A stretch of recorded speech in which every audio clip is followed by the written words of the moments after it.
வணக்கம். மற்றொரு உலக நிலவரத்துடன் இணைந்திருக்கின்றோம்.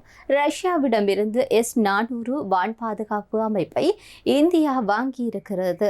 இந்தியாவிடம் இதுவரை 3 வான் பாதுகாப்பு அமைப்புகள் இருக்கின்றன. கடந்த ஆண்டு பஹல்காம் தாக்குதலுக்கு பிறகாக இந்தியாவில் ஆபரேஷன் சிந்தூர் நடவடிக்கை இருந்தது. பாகிஸ்தானில் உள்ள பயங்கரவாத முகாம்களை இந்தியா தாக்கி அழித்திருந்தது. இதனால் கோபமடைந்த பாகிஸ்தான் இந்தியா மீது ட்ரோன் தாக்குதலை நடத்த முயன்றது. அப்போது இந்தியாவின் வான் பாதுகாப்பை S-400க்கு இடையேதான் உறுதி செய்திருந்தது. இதனையடுத்து ரஷ்யாவிடமிருந்து S-400 அமைப்பை வாங்க இந்தியா தீவிரம் காட்டி வருகிறது. இந்த நிலையில் இதில் 4வது S-400 வான் பாதுகாப்பு அமைப்பு ரஷ்யாவிடமிருந்து அனுப்பி வைக்கப்பட்டுள்ளது. இன்னும் ஓரிரு வாரங்களுக்குள் இந்தியாவிற்குள் வந்து சேரும் என்று சொல்லி எதிர்பார்க்கப்படுகிறது. அதாவது மே மாதம் மத்தியில் அவ்வாறாக வந்து சேரும் என்று சொல்லி தகவல்கள் கூறுகின்றன. ஒப்பந்தப்படி வழங்க வேண்டிய இன்னொரு வான் பாதுகாப்பு அமைப்பானது நவம்பர் மாதத்தில் வந்து சேரும் என்று சொல்லியும் எதிர்பார்க்கப்படுகிறது. 40,000 கோடி மதிப்பிலான ஒப்பந்தத்தில் கடந்த 2018ஆம் ஆண்டு இந்தியாவும் ரஷ்யாவும் கையெழுத்திட்டிருக்கின்றன.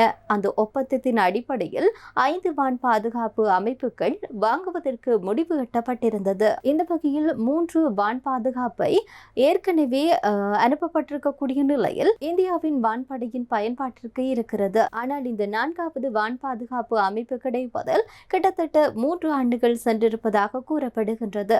சர்வதேச அளவில் விநியோக சங்கிலியில் ஏற்பட்டிருக்கக்கூடிய பாதிப்புகளும் ரஷ்யா உக்ரைன் போர் ஆகியவற்றில் இந்த வான் பாதுகாப்பு அமைப்பு இந்தியாவிற்கு வழங்குவதில் தாமதமாகி இருக்கக்கூடிய நிலையில்தான் ஒரு வழியாக தற்போது இந்த வான் பாதுகாப்பு கிடைக்க இருப்பதான செய்தி வெளியாகி இருக்கிறது.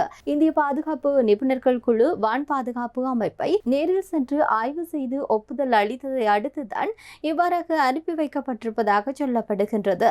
புதிதாக வரக்கூடிய இந்த S-400 வான் பாதுகாப்பு அமைப்பானது ராஜஸ்தான் எல்லைப் பகுதியில் நிறுத்தி வைக்கப்பட இருக்கிறது. பாகிஸ்தானும் ராஜஸ்தானும் 1070 கிலோமீட்டர் தொலைவில் எல்லையை வந்து பகிர்ந்து கொண்டிருக்கின்றன. எனவேதான் பாகிஸ்தானின் அச்சுறுத்தலை சமாளிக்கும் விதமாகவும் ராஜஸ்தானில் இணைக்கப்படும் என்று சொல்லி எதிர்ப்பு கூறப்படுகிறது. இந்தியாவிற்கான ரஷ்ய தூதுவர் டெனிஸ் அலிஃபோவ் இது தொடர்பாக கூறுகின்ற போது அவருடைய கருத்து அமைய பெற்றிருக்கக்கூடிய விதம் மீதமுள்ள 2 வான் பாதுகாப்பு அமைப்புகளின் விநியோகம் திட்டமிடப்பட்டபடி நடக்கிறது என்று சொல்லியிருக்கின்றார். இந்த அமைப்புகளை இயக்க இந்திய பணியாளர்களுக்கு ரஷ்யா ஏற்கனவே பயிற்சி அளித்திருப்பதாகவும் கூறியிருக்கின்றார். மொத்தமாக 10 S-400 பிரிவுகளும் செயல்பட்டு வந்ததன் பின் இந்தியாவின் வான்வெளி மிக வலுவாக இருக்கும் என்று சொல்லி அவர் கூறியிருக்கின்றார். தற்போது பயன்பாட்டில் இருக்கக்கூடிய 3 S-400 பாதுகாப்பு அமைப்புகளும் வெவ்வேறு இடங்களில் வைக்கப்பட்டுள்ளதாக கூறப்படுகிறது.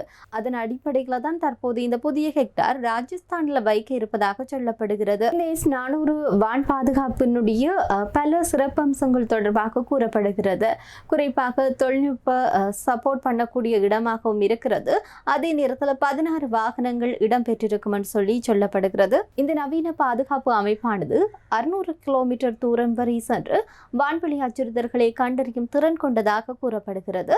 எதிரிகளுடைய போர் விமானங்கள், ஏவுகணைகள் மற்றும் ட்ரோன்களை வானிலேயே கண்டறிந்து தாக்கி அளிக்கக்கூடிய வல்லமை கொண்டதாகவும் இந்த S-400 வான் பாதுகாப்பு இருக்கும் என்று சொல்லப்படுகிறது.